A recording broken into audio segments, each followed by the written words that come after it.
18 నెలల కాంగ్రెస్ పాలనలో ఏం చేసిందో చెప్పాలన్నారు మాజీ మంత్రి హరీష్ రావు. కాంగ్రెస్ పాలనపై అసెంబ్లీలో చర్చించేందుకు సిద్ధమన్నారు హరీష్. ఇక హరీష్ ఛాలెంజ్ ను పీసీసీ చీఫ్ మహేష్ కుమార్ గౌడ్ స్వీకరించారు. బీఆర్ఎస్ 10 ఏళ్ల పాలనపై, కాంగ్రెస్ 7 పాలనపై ఎక్కడైనా చర్చకు రెడీ అన్నారు.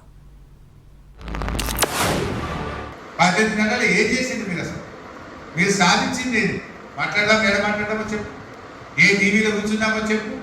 రెడీ, మా పార్టీకి వస్తాం, మేము వస్తావా మిస్టర్ పిసిసి ప్రెసిడెంట్? రా, పెట్టుంటే ఒక 40 రోజులు అసెంబ్లీ మాట్లాడదాం.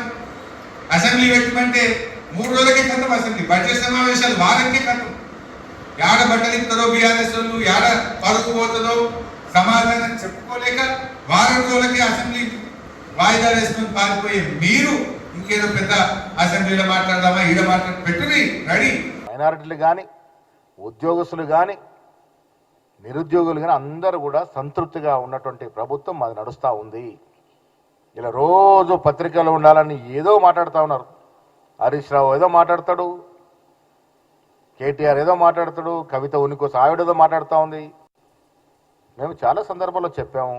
నిన్న ముఖ్యమంత్రి గారు సాక్ష్యంగా చెప్పారు, మీ 10 ఏళ్ల పాలన, మీ 10 ఏళ్ళు చేసిన అభివృద్ధి సంక్షేమం, మా 18 ఏళ్ల పాలన అభివృద్ధి సంక్షేమం చర్చకు ఎక్కడికంటే అక్కడ సిద్ధము. అది రారు.